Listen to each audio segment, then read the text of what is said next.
All right, so the theme of this week is around performance mindset. So I've done a presentation before on managing stress. So more looking at managing your life outside of football.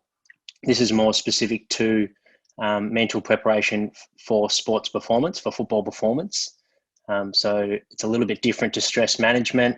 They do intertwine, and there are some similar themes, but there's also some different topics that we'll discuss, and it's quite an interesting topic. It's one that I've definitely found interesting since working sport over the last sort of 6 years in elite sport. There's many different ways to go about it, so you can definitely skin the cat in plenty of different ways when it comes to mental performance. There is no one way. Everyone's completely different in this space, and what works for one person certainly won't work for another. So it's like a lot of the stuff that I've recommended, important to experiment in the off-season, pre-season with this stuff. Try it on yourself, give it a go for a few times before canning it. And then over time, you just refine your own mental preparation. It isn't all about the warm-up and leading up to the game on game day. It's actually a good mental preparation for an elite athlete will start pretty much on Monday. So if they played a game on Saturday, Sunday's all about recovery, mental and physical, so getting away from the game and enjoying other facets of life. And then Monday, there'll be some review of the game. There'll be some active recovery, massage, getting into the pool, yoga, a mindfulness session with the psychologist. So it's all about resetting, particularly if you've had a hard loss on the weekend or a poor individual performance. It's a matter of resetting your headspace, resetting your body, and getting back on the horse, so to speak.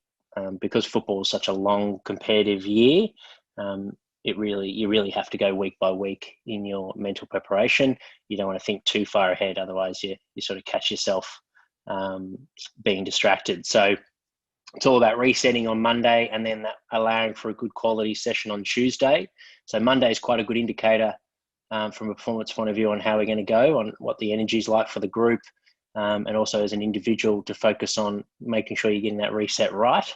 And there's many different strategies that you can do to do that. But it's important to a takeaway from this message is that your preparation for your next game shouldn't start on the morning of that game day. It should start on the Monday leading into that game. So you start preparing yourself for the following game. These are the 4 topics that I'll present on today. So leadership, definitely a firm believer that everyone is a leader, and you'll have your own way of leading. And we'll just go into some qualities around leadership in what I've noticed that good leaders do well in sports performance. Perspective, I think this is a really important topic at the moment. For those experiencing lockdown, and you may have found your perspective, your outlook on life has changed since the start of the year because there's been some conditional changes to our environment that's been out of our control. So I think perspective is a good thing to look into this year, and we've all had different experiences with that. Confidence will be one that we'll look at, so performance confidence as well as self-confidence. And it should be 4. I've doubled up there. So number 4 will be mindset. We'll finish on mindset and some different strategies that you can do to improve your mindset in different conditions, particularly challenging conditions, and focusing on areas that you can control to keep your mindset in check and helping you to perform rather than working against you.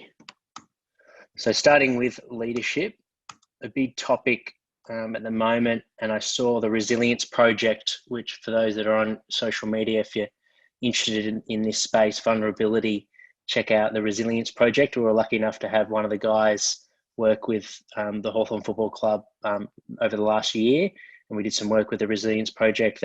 Another one of their staff has been working with Port Adelaide, and he did a post last night about vulnerability and the fact that they really embraced vulnerability this year amongst the group. Richmond's been strong in this space, and they've probably led from the front. Ash Barty as well has been really big on this space. So a lot of elite athletes now are and leaders in different facets, whether it be CEOs, businesses, so finance or sport, anywhere where there's performance. We're starting to embrace vulnerability now as a strength. And ultimately, the easiest way to sort of think about vulnerability, if you think about your closest friends or family, it's usually the little quirks that we know about each other that grows us stronger. So all the little things that not everyone knows about each other, but only those closest to you know. That's a strong bond that you have with your family and your friends. And part of that is vulnerability, opening up with those people and having that trust with the relationships that you have, that you're safe to share everything about you. And that's a special space to have. And that's ultimately what good culture is about, is having that psychological safety to feel that you can open up to your peers, and whether it be talking about things that you're curious about, or areas that you've always sort of found difficult to take on. So areas that you're sort of opening up that are challenging for you, whether it be skills, training, mental side, whatever it might be, diet, lifestyle, being able to open up and talk about the challenges that you have. Obviously, the opposite of that is feeling that you have to be someone that you're not, and you have to try and fit in. So there's a big difference between fitting in opposed to belonging. I'll go into a little bit more about that. But ultimately, good leadership is having the embracing vulnerability as a courage and strength. So if someone's showing signs of vulnerability, like one exercise that we used to do at Hawthorn, you'd speak in front of the whole group about an area that you're proud of in your life, an area that was most challenging for you in your life, and an area where you've had the most amount of growth in your life, so a challenging year. And I'll ask you guys some similar questions. We're not going to open up to the group in this format, because I think it's a little bit strange to do that on Zoom, but I'll ask you the same questions to ask yourself and jot down today, because I believe if you can work on yourself as a person, it's going to help your athletic ability as well. The opposite end of that is leaders that view vulnerability as weakness, which is definitely something we would see in Australia, the tall poppy syndrome, feeling that we need those that are being honest with themselves and showing signs of weakness, trying to shut them down, is something that we can commonly see, particularly in more the old school sort of methodologies. So being vulnerable, if your environment that you're working in or training in, if you're comfortable being vulnerable with your peers, it's going to build stronger connection amongst your group. And that's, for those who watched the Port Adelaide game last night, that you can see the raw emotion they had with each other, just the way that they're hugging each other and getting around each other throughout the game. And then particularly in the celebration, you can see they're a pretty strong group. And the Resilience Project have been working on them on their vulnerability side. So opening up on their biggest weaknesses as a person, and that's helped develop that. Another area of good leadership and a good philosophy to have is good people equal quality athletes. So equal quality athletes. So here's Usain Bolt here, just one of the volunteers for the event. He acknowledged him in his prep before his run. So it was something that he didn't need to do, but it was a special touch, and it was something that got a lot of recognition for the response that the volunteer had, and you can see that he's made a big impact on that person's day and probably week and probably year. So it's the little things that can make a big difference. So that might be, training with if you're a senior player at your club, training with the junior club for one night, or giving some pointers to those around you can make a big difference. So leadership doesn't always have to be about game day performance. It might just be little things of showing support to your teammates. A good little quote is to be yourself, everyone else is taken. So this is, there was a event that I did on Tuesday. It was by Ben Crow, who was the speaker of that podcast link that I sent you all. He also did some work with our leaders at Hawthorn Football Club.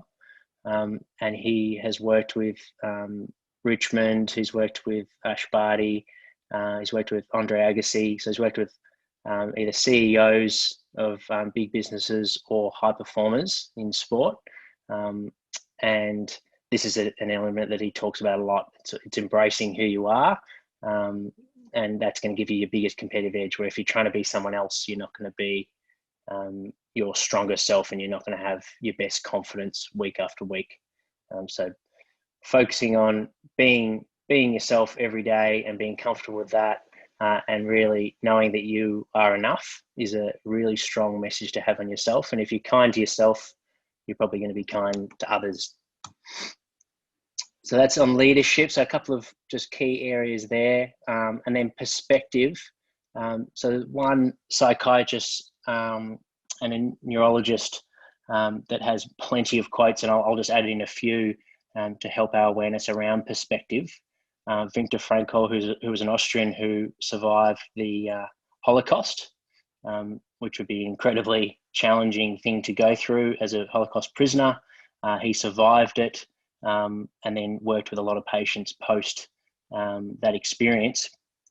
And this is one quote that resonates with me, I think, with this year's challenges, and that is, everything can be taken from a man, but one thing, the last of the human freedoms, to choose one's attitude in any given set of circumstances, to choose one's way. So ultimately, no matter what the condition, no matter what situation you're in, no one can control your attitude towards that task. And where you can apply this for your football performance, it might be your first quarter, you didn't get a touch, or you didn't lay a tackle if you're a pressure player. The quarter didn't go the way that you prepared. You have 3 quarters to be able to still perform. So what you focus on in that first quarter break time is to reset your attitude and know that no one can control that aspect. So whether you're being tagged, whether it's wet weather footy and you're more an outside player, so there's a lot of environments that you may not be able to control on game day. Sometimes you get some bad luck with a few contests, the ball just bounces the wrong way, whatever it might be. A resilient and experienced, mature athlete won't let that knock their attitude. They'll still stay on task. Whereas if you're not as experienced or haven't worked on these areas of your game, your perspectiveness, then your attitude might change, and that in result will flow into the next few quarters, and then that might lead into the next few games if you don't nip it in the butt as early as you can. So perspective is a pretty powerful thing, and I believe it's something that you can practice every moment of the day, and that will transfer to high pressure moments in a game. So that's where life and football can interconnect. Another quote from Victor: so when we are no longer able to change a situation, we are challenged to change ourselves. So that's a good one for this year, I feel, with COVID. Ultimately, we have been challenged in a situation that we can't change the circumstances of the lockdown, but we can change ourselves, and we've probably had to adapt in some form to be able to cope with our circumstances. So this is something that in life is quite helpful for coping reasons, but also on game day as well. As if you create your own mantra, which a lot of high performance athletes do have, something that a key point, whether it be calm or I am enough, or anything that's sort of a positive reinforcement that resonates with you. Some people will write it on some tape on their wrist if they get their wrist strapped. Just a reminder when things aren't going to plan, that you can focus back on that point to get back on task. Here's another one which I feel is quite a powerful statement. So between stimulus and response, there is space. In that space is our power to choose our response. So when you're facing a stressful situation, depending on how you react can be dependent on how much that stress is going to have a negative effect, or it might have a positive effect. So for some, going in through a stressful time might be an area where you really dig deep and you actually come out with a better performance. And for others, it might be something that's tipped you into a point where you actually had a really poor performance. So being able to learn from those poor performances can help you prevent them, and be able to recognize that when you're next tested, what to focus on, to allow yourself to get back on that good performance and whatever that means to you. So ultimately, it's in our response lies our growth and our freedom. So it's focusing ultimately on the things that we can control rather than the uncontrollables. And then the last one for Victor. So everything can be taken from a man, but one thing. Oh, that one I've already done, haven't I? Yeah, that's so double up. So moving on to confidence.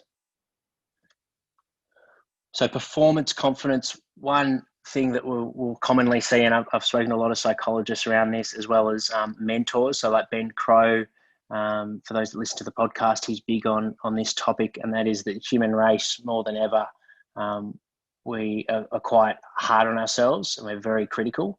And it seems to be something that's getting worse as the years go on, partly due to social media and different types of areas that we can get judged now. And this truism is known as scarcity, which is a constant fear that you're not enough. So I'm sure we've all experienced this type of self-talk where you feel like I'm not training enough, I'm not sleeping enough, I'm not worthy. So negative self-talk, it's really important to recognize it. So awareness is the first step with this. When you're finding yourself in this state, and being able to flip it on its head and recognize that you are enough at the end of the day. So it might be after a bad quarter or a bad game, where you feel that you let yourself down, but ultimately a bad performance doesn't mean that you're a bad person. So you don't want to feel that directly impacts the rest of your day or the rest of your week. You want to make sure that it's just simply a game, and then you separate yourself from the performance. Really important from a performance confidence point of view that you accept, particularly in a game like football that is so uncontrollable. There's no way that you can prepare for yourself to know how every moment of the game is going to go. So it's very different to a lot of other sports, and therefore accepting the uncontrollable is really important. So know going into a performance that there's a lot of things that you can't control, and you're accepting that. But if you can focus your energy on the controllables, whether that be whatever your one wood is as a player. So it might be pressure acts. No matter what you're going to do that day, you're going to focus on putting as much pressure on the opponent. It might be setting up your team if you're a leader in that space. So tactical awareness and using your voice. So whatever your one wood is, that's something that you want to continually focus on throughout the day, and that's an area that you can control. And then everyone has their different areas that, whether it be their fears or weaknesses or however we frame it. So it's important to identify those. So I'll get you to write down some areas in your life, whether it be public speaking, kicking a goal on the siren to win the game for your team, any moment in your life that didn't go the way that you would have liked. And in that moment, in that high pressure moment, you went small rather than tall in that moment. So note it down, just a couple, and note down how you felt in that in situation. So an area that you felt, it might be you might have felt shy, you might have felt fearful, scared, whatever the moment was. Write down the environment that you're in, so the condition you're in, and then just 3 areas that you on how you felt. Give you guys 30 seconds to do that.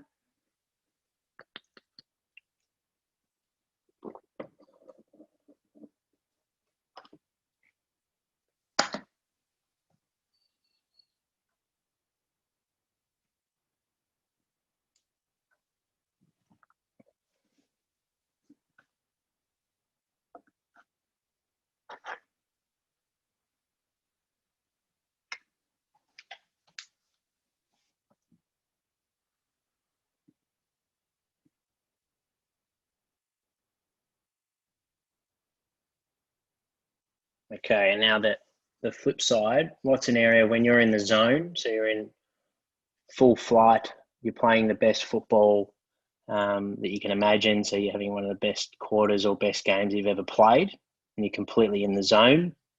Now write down 3 areas that you feel when you remember those games or quarters or moments. So I've written down 3 examples. It might be confident, calm, and happy. but write down 3 that pop up in your head. It should feel quite like a gut feeling or a gut response. So just 3 words that pop up that matter to you.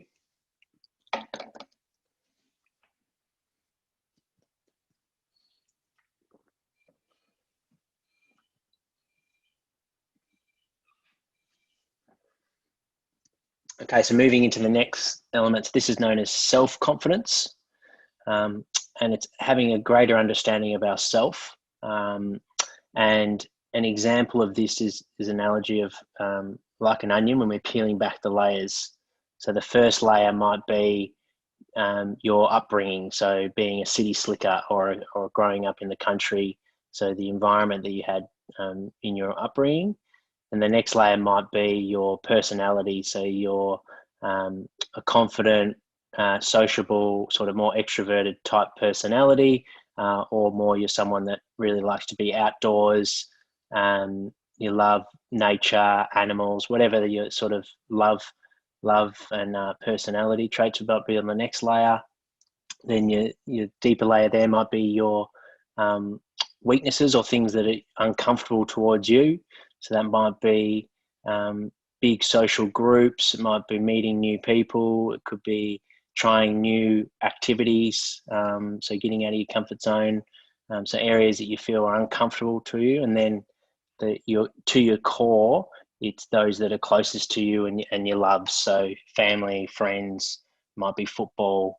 And then the ultimate in the center of your onion is knowing that you are enough, that unconditional love for yourself. And that's a really important topic to understand, that for you to love others and be connected to those that mean a lot to you, you need to have that first connection and unconditional love to yourself. So go through that exercise there where you just write down sort of your periphery things, which is the first layer, which might be comments that people would, those that are friends or your family would sort of describe you as. And then as you get down to the closest, it's those that don't know you as well, but those vulnerabilities, let's call them, as you get closer down and you peel back the layer. So those things that not everyone would know about you. And then the last layer, write down, I am enough.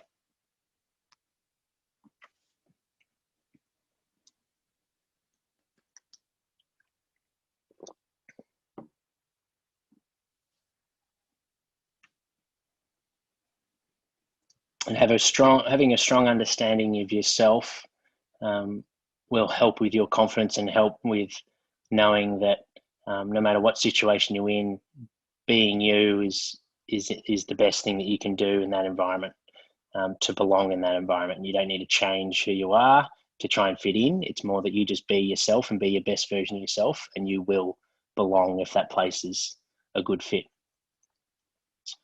And then the second question here is, what do you want out of life? So what are your passions? What excites you? And ultimately, when all is done, what is going to be your legacy that you leave on the planet?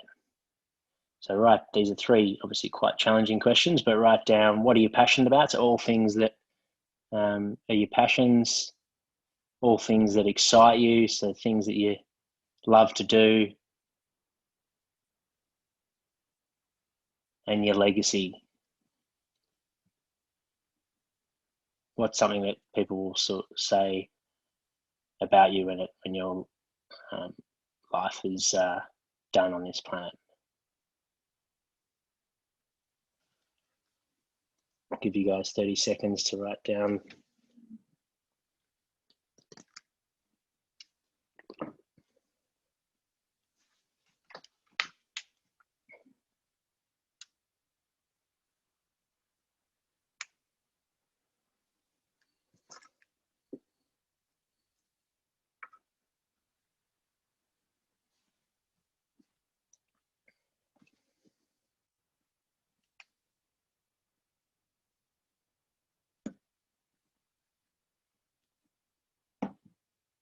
Okay, so moving on to mindset. This is a good understanding to have, and when you're in a challenging time, it can be really hard to think this way, but usually the best of their craft tend to think this way, and they think this way because they've been through it. And I'll ask you some questions to help you guys identify, because you're all high performers, so you've all been through challenging times and had self-growth, but having the understanding that your greatest learnings do come from your most challenging times. That's when you ultimately have to really dig deep and bring your best effort. So I want you guys to answer these 3 questions to help identify who you are, and that is, what's been the biggest challenge of your life? It can be at any moment of your life. What was the most challenging time? Then write down what got you through it.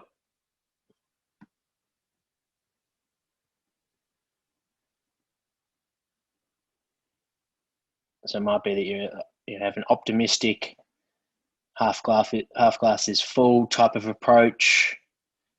It might be that your work ethic, you really grit the teeth and work through those times. Whatever trait pops up in your head, write that one down. That's your strength.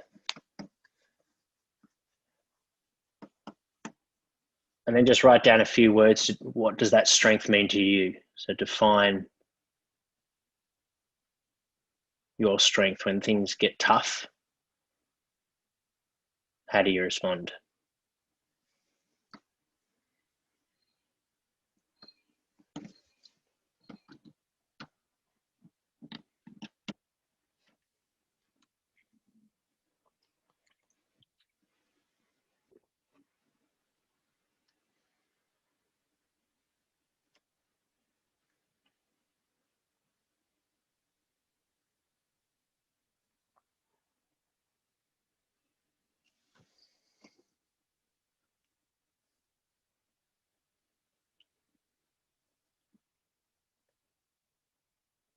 Okay, so then now we're going to focus on creating a purpose statement. And this doesn't necessarily have to be specific to football, but it might be the reason you play the game might be connected to your purpose statement. And it can be specific to football, so it's up to you. But ask yourself, if it is football, write down football for this question, or it might be another topic. So what do you do? So for me, it would be, I'm a strength and conditioning coach. Who do I do it for? I do it for developing footballers. What do they need to realise? Their potential.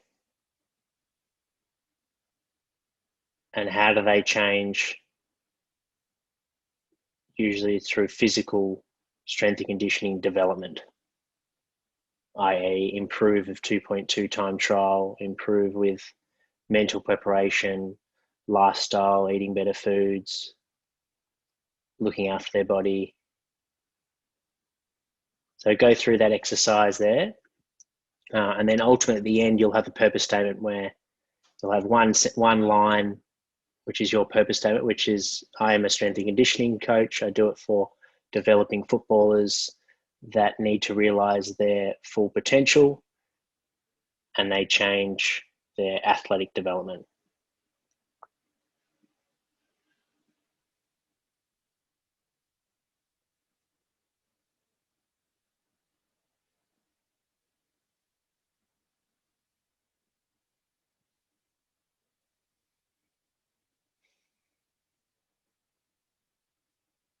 Now, if you're playing the game of football, it may be that you're doing it to inspire someone else, a family member, a friend, and that's fine. Or it might be you do it completely for yourself. I play the game of football, I do it for myself. What do I need to realise? What do I need to change? Or how do I change? So you just reframe those questions. I'll give you guys 30 more seconds to create a purpose statement. And this can be an example, some form of your own personal mantra.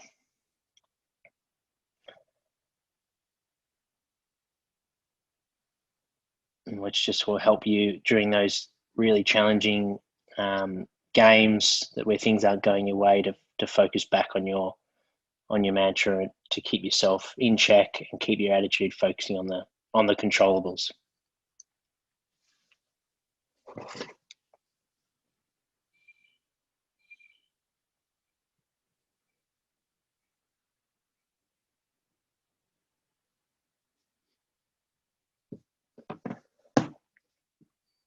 Okay, a couple more slides. So here it's getting understanding of our conscious brain and our unconscious brain. So our conscious brain is our awareness, so things that we're aware of that we're doing. So when we might be analyzing the game, we have control over our consciousness. So it's our conscious side. We're making decisions and we're acting on them. Logic is another example. So thinking through situations.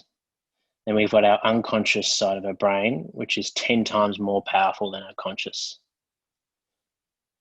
And they are our emotions and our feelings. So we're shutting those down. We may find ourselves, our performance is really inconsistent. We might have the first half of our game may be really, really good, but the second half is really poor, or the opposite. You might have the first half is really poor and the second half is always strong, or the first month of your season is always strong and then the rest of your season drops off. Or week to week, 1 week's a good performance, second week's not. So consistency, if you're not aware of the strength of our emotions and our feelings, then yeah, you can lose control in this space. The good thing is, although the unconscious side is 10 times more powerful, our conscious thoughts influence our unconscious. So our deep feelings and our emotions are influenced from our conscious decisions and thoughts. So it's really important that you focus on what you can control. For example, if you're focusing on being calm, it's impossible to feel anxious. However, if you're in an anxious state and the environment's influenced your state and you're currently in that feeling of anxiety, then it's impossible to feel calm. So that's where the awareness kicks in. If you know you have a strong understanding about yourself and you know certain situations can make you feel anxious, then it's having that awareness to focus on feeling calm and focus on the controllables, not the things that you can't control. And part of a strong mindset is understanding that if you're in a confidence slump, so if your confidence is down, there's 2 things that you can do to get out of that slump, and that is training. So making sure that you're still working on your craft and you're still working on your strength and conditioning. So you're keeping yourself fit and you're doing all the physical side of things that you need to do, and you're practicing the skill. So that's really, really important. But ultimately, it's having the understanding of your skills might be going really well on training day, but why aren't they going well on game day? And that's going to come down to the mindset. So that's the important part, is practicing your mindset in different conditions. So when you bring those pieces together, your skill set and your mindset, that'll equal confidence. And that's why it's really important in training to get out of your comfort zone, to make sure that you try and practice things that are going to mimic the game as best you can. So then when you're in that situation, you've trained it and it just becomes automatic. Body intelligence kicks in. You're familiar with that situation, so you're much more likely to feel calm and not feel anxious. And that's where the training is really important. But you've got to have the mindset component as well. So it's those 2 together will equal your confidence. So one area that has been well practiced over time in all different types of sports is creating a mantra for yourself.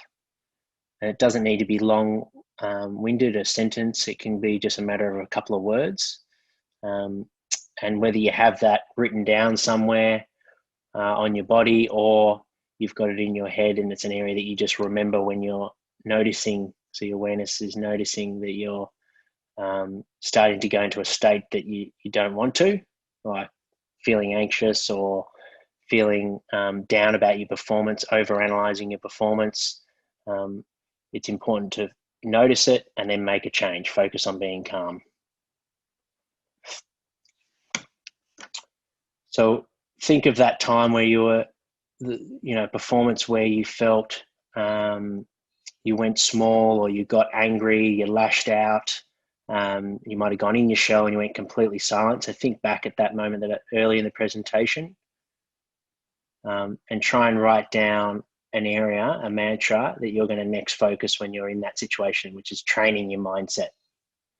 So what was that moment in your life? It could be, public speaking, and you felt that you went into your shell and you didn't perform as well as you would have liked. It might have been kicking in front of goal.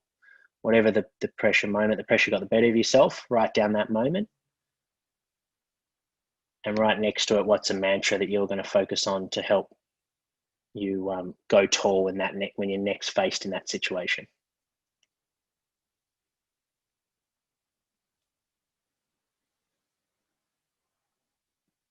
Once you've found your mantra, then write down what's a way that you can train that mindset to that specific task.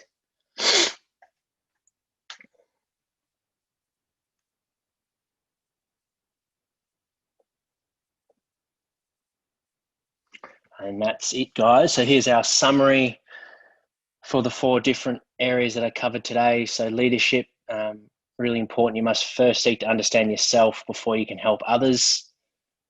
Perspective, make sure you control your attitude and your outlook. Otherwise, your perspective will control you. Confidence, really important to be kinder to yourself. That's an area that it might sound fluffy or silly, but it's an area that is definitely a trend in today's world, that we're overly critical of ourselves and we're our worst critic. So you want to make sure that you, I think it was, for those that have watched the Michael Jordan documentary, he made a comment around this sort of topic, that why would he think about a shot that he's never missed? If he hasn't taken it yet, why would he think about missing it? So that's an element of confidence coming from MJ, that he wouldn't think about a shot, think about missing the shot before he's taken it. And I'm sure that's something he rehearsed that became automatic over time. So